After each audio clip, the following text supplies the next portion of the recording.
ಪ್ರತಿ ಮನೆಯಲ್ಲೂ ಮಕ್ಕಳು ಸ್ಕೂಲಿಂದ ಬಂದಾಗ ಏನಾದರೂ ತಿಂಡಿಯನ್ನು ಕೇಳ್ತಾರೆ.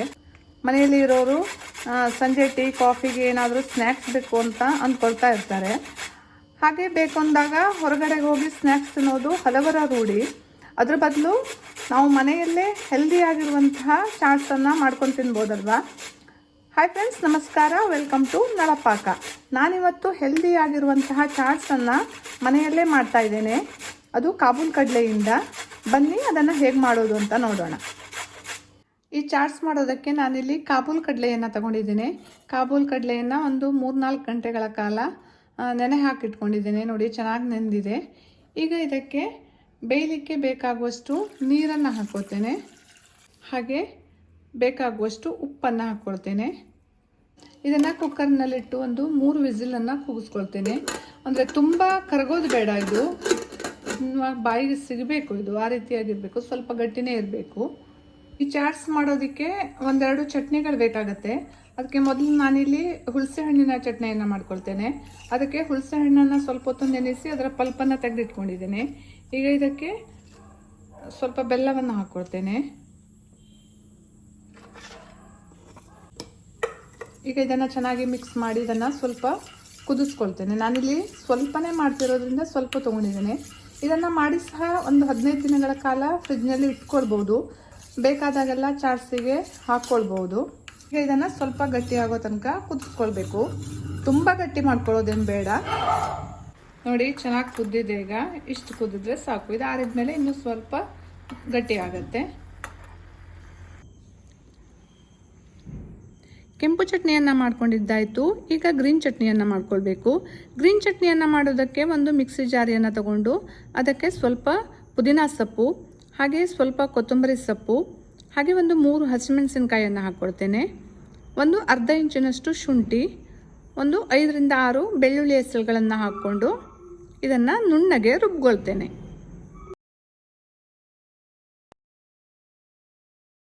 ಈಗ ರುಬ್ಲಿಕ್ಕೆ ಸ್ವಲ್ಪ ನೀರನ್ನು ಹಾಕ್ಕೊಂಡು ಇದನ್ನು ನುಣ್ಣಗೆ ಪೇಸ್ಟ್ ಥರ ಮಾಡ್ಕೊಳ್ತೇನೆ. ಈಗ ನೋಡಿ, ನುಣ್ಣಗೆ ಇದನ್ನು ರುಬ್ಕೊಂಡಿದ್ದೇನೆ. ಈಗ ಇದಕ್ಕೆ ಸ್ವಲ್ಪ ಲಿಂಬೆ ರಸವನ್ನು ಹಾಕ್ಕೊಳ್ತೇನೆ. ಇದು ಚೆನ್ನಾಗಿ ಮಿಕ್ಸ್ ಮಾಡಿಕೊಂಡ್ರೆ ಗ್ರೀನ್ ಚಟ್ನಿ ರೆಡಿ ಆಯಿತು. ನೋಡಿ, ಕಡಲೆ ಸಹ ಸರಿಯಾಗಿ ಬೆಂದಿದೆ. ಇಷ್ಟು ಬೆಂದರೆ ಸಾಕು. ಈಗ ಇದರಲ್ಲಿರುವಂತಹ ನೀರನ್ನು ಸೋಸ್ಕೊಳ್ಬೇಕು. ಒಂದು ಜಾಲರಿಯನ್ನು ಇಟ್ಕೊಂಡು ನೀರನ್ನು ಪೂರ್ತಿಯಾಗಿ ಸೋಸ್ಕೊಳ್ತೇನೆ. ಹಾಗೆ ಇದು ತುಂಬ ಬಿಸಿ ಇದೆ. ಈಗ ಸ್ವಲ್ಪ ಆರಬೇಕು. ಮೊದಲೊಂದು ಪಾತ್ರೆಗೆ ಬೇಯಿಸಿಟ್ಕೊಂಡಿರುವ ಕಾಳನ್ನು ಹಾಕ್ಕೊಳ್ತೇನೆ. ಈಗ ಇದಕ್ಕೆ 1 ಟೀ ಸ್ಪೂನಷ್ಟು, ಅಂದರೆ ನಿಮಗೆ ಬೇಕಾಗುವಷ್ಟು ನೋಡ್ಕೊಂಡು ಹಾಕ್ಕೊಳ್ಳಿ. ಮೊದಲಿಗೆ ಗ್ರೀನ್ ಚಟ್ನಿಯನ್ನು ಹಾಕ್ಕೊಳ್ತೇನೆ.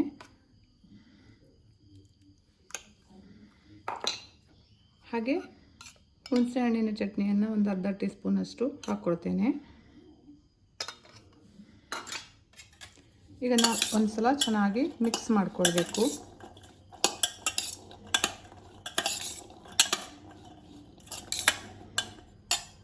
ಮಿಕ್ಸ್ ಮಾಡ್ಕೊಂಡಿರುವಂತಹ ಕಾಳನ್ನು ಸರ್ವಿಂಗ್ ಪ್ಲೇಟಿಗೆ ಹಾಕ್ಕೊಳ್ತೇನೆ.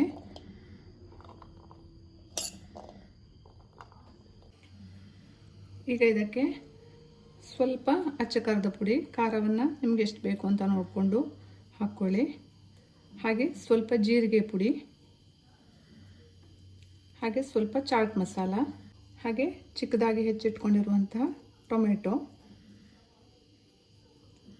ಹಾಗೆ ಚಿಕ್ಕದಾಗಿ ಹೆಚ್ಚಿಟ್ಕೊಂಡಿರುವಂಥ ಹಸಿಮೆಣಸಿನಕಾಯಿ,